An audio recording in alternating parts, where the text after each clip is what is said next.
Hello girls. So our next topic is prohibited assignment, or we can say restricted assignment. So in this topic what we have to do basically, इस topic में क्या होता है कि जब कई reasons के कारण हम किसी एक पर्टिकुलर चीज़ पे असाइनमेंट नहीं डाल सकते हैं, लाइक कोई एक पर्टिकुलर मशीन है वो किसी एक प्लांट पे जो है या किसी एक प्लेस पे इंस्टॉल नहीं हो सकती है, ठीक है, या एक पर्सन है हम उसको एक पर्टिकुलर जॉब नहीं दे सकते हैं, मतलब एक रिस्ट्रिक्शन है हमारे पास, ये एक प्रोहिबिशन है, ठीक है। तो ऐसे केस में जब हमने असाइनमेंट करनी, जब हमारे पास ऐसी सिचुएशन है कि हमें एक पर्टिकुलर पर्सन को कोई वर्क नहीं देना या किसी एक जगह पे मशीन नहीं इंस्टॉल करनी या कोई भी टाइप की रिस्ट्रिक्शन है, तो in that type of questions जो है हम प्रोहिबिटेड असाइनमेंट का यूज़ करते हैं। So we will do example number 43। इसमें हमें प्रोहिबिटेड असाइनमेंट का ही केस है एंड यहाँ पर हमें वर्कर्स दे रखे हैं। So just wait, I am writing the question first. So yes, so यहाँ पर अब इस क्वेश्चन में हमें क्या दिया हुआ है, 3 workers are available to work with the machine and जो उनकी कॉस्ट दे रखी है हर एक वर्कर की वो यहाँ पर हमें दी हुई है। एंड फर्दर ना एक चीज़ यहाँ पर हमें बताई गई है क्वेश्चन में, आप क्वेश्चन में देख सकते हैं, due to certain reasons worker W1 and worker W2 can not be assign to machine M4 and M3 respectively. मतलब वर्कर W1 को हम मशीन M4 नहीं दे सकते किसी रीज़न के कारण, एंड वर्कर W2 को हम जो मशीन M3 नहीं दे सकते हैं, W2 को M3 नहीं दे सकते।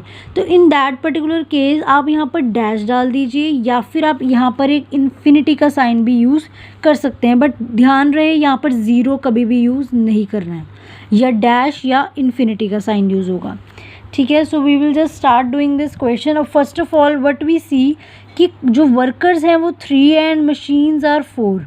तो पहले तो यहाँ पर अब हमें डमी लगानी पड़ेगी, ठीक है। सो हम सबसे पहले यहाँ पर डमी लगा देंगे। सो 0 0 0 एंड 0, बिकॉज ये डाटा कॉस्ट का ही है तो हमें इसको मिनिमाइज ही करना है, राइट, कुछ मैक्सिमाइज का क्वेश्चन नहीं है। So we will do what, first of all our first step will be row reduction. Step 1 row reduction. अब वो बिल्कुल सिमिलर वे से ही होगा, कुछ चेंज नहीं है, सबसे स्मॉलेस्ट एलिमेंट 3 ही है अपना। तो यहाँ पर वैल्यूज़ जो है आ जाएंगी हमारी 9 0 3 एंड डैश को हम कुछ भी नहीं करेंगे, डैश जो है वो वैसे ही रहेगा, या इन्फिनिटी लिख दोगे तो उसको कुछ चेंज नहीं करेंगे। नेक्स्ट इज़ 4 11 एंड 5, इनमें से सबसे छोटा 4 है तो इधर 0 देन 7 देन यहाँ पर डैश या इन्फिनिटी एंड इधर आ जाएगा 1, ठीक है।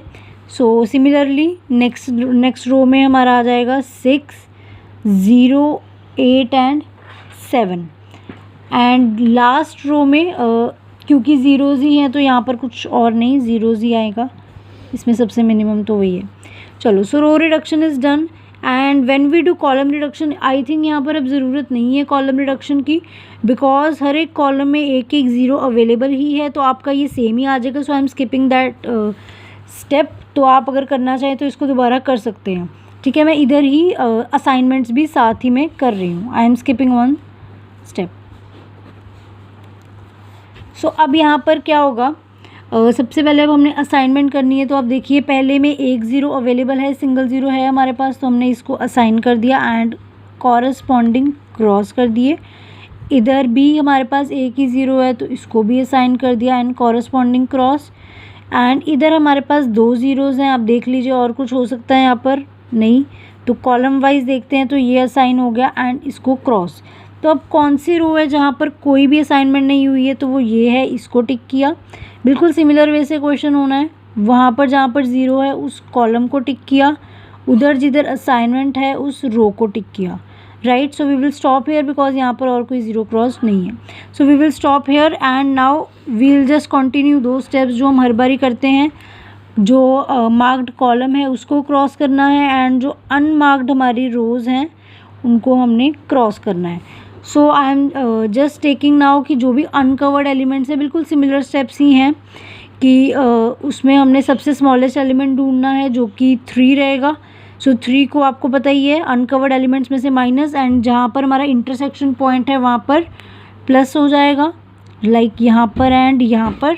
एंड जहाँ से ये पास डाउन हो रही है वहाँ पर आपको पता ही है सिंपली जहाँ पर सिंपल पास डाउन हो रही है तो उनको कुछ चेंज नहीं करते हैं, ठीक है। So now I am just doing this, and मैं आपको दोबारा जो मैट्रिक्स जो आएगा वो मैं एक बार बना के दिखा देती हूँ। सो येस, नाउ मैंने इसको रिड्यूस कर दिया है मैट्रिक्स को। And one thing to note here कि जब भी आपकी लाइन जो है ये जो हमारा डैश बना हुआ है, या आप इसको इन्फिनिटी बना लीजिए ताकि कन्फ्यूजन ना हो, ठीक है। ये डैश या इन्फिनिटी जो भी है, अगर इससे पास डाउन हो रही हैं हमारी लाइंस तो आपको उस पर कोई चेंज नहीं करना है, बिल्कुल वैसे ही रहने देना है। चाहे इस पर प्लस का साइन भी बन रहा होता तो भी हमने उसको कुछ भी नहीं करना है, ठीक है। तो ये एज इट इज़ ही रहेंगे, इनको बिल्कुल भी चेंज नहीं करना है पूरे क्वेश्चन में थ्रू आउट। सो अब यहाँ पर अब ये सिचुएशन है। Now we will do what, will just make the assignments. यहाँ पर 2 हैं, इधर एक ही है, देन ये कॉरस्पॉन्डिंग क्रॉस हो जाएगा, इधर भी एक ही है, देन कॉरस्पॉन्डिंग क्रॉस, इधर 2 हैं। सो एक बार दोबारा हम रोज़ में देखते हैं। सबसे पहले में एक ही अवेलेबल है तो यहाँ पर आ जाएगा and corresponding cross, and now we are left with just last row and एक ही ज़ीरो हमारी बची हुई है। So yes girls, I think हमारा आंसर अब आ चुका है। नाउ जस्ट सी कि हमारा यहाँ पर क्या क्या वैल्यूज़ आ रही हैं। सबसे पहले आप क्वेश्चन के हिसाब से बस एक बार वैल्यूज़ को टैली कर लीजिए, and I think we have right the answer. अब यहाँ पर सबसे पहले 4 आएगा इधर according to the question. I am just writing the values 4, and then एक second just wait. So yes, हमारी अब ये बिल्कुल हमारा करेक्ट आंसर आ गया हुआ है, एंड हम क्वेश्चन से इसकी वैल्यूज़ उतार लेंगे। तो when you will see the question, तो जो हमारा सबसे पहली असाइनमेंट थी दिस, इसकी वैल्यू 6 है, then this 4, then 2 and then 0। So total comes out to be 12। So yes, this was the answer, and ये बिल्कुल आपका रिस्ट्रिक्टेड वाला क्वेश्चन हो गया है। एंड आपने ये देखा बिल्कुल काफ़ी सिमिलर ही था नॉर्मल क्वेश्चन की तरह, बट इट वाज जस्ट कि आपको यहाँ पर जो है रिस्ट्रिक्शन या वो आपको इन्फिनिटी का या वो डैश का साइन बना देना है, एंड यहाँ पर कुछ भी चेंज थ्रू आउट क्वेश्चन में नहीं करना है, नॉर्मल अपना क्वेश्चन करते रहना है। चाहे कोई डैश है, चाहे क्रॉस बन रहा है, कुछ भी है, रो रिडक्शन वगैरह किसी का भी कोई इफेक्ट नहीं पड़ेगा। Okay girls, so thanks for watching.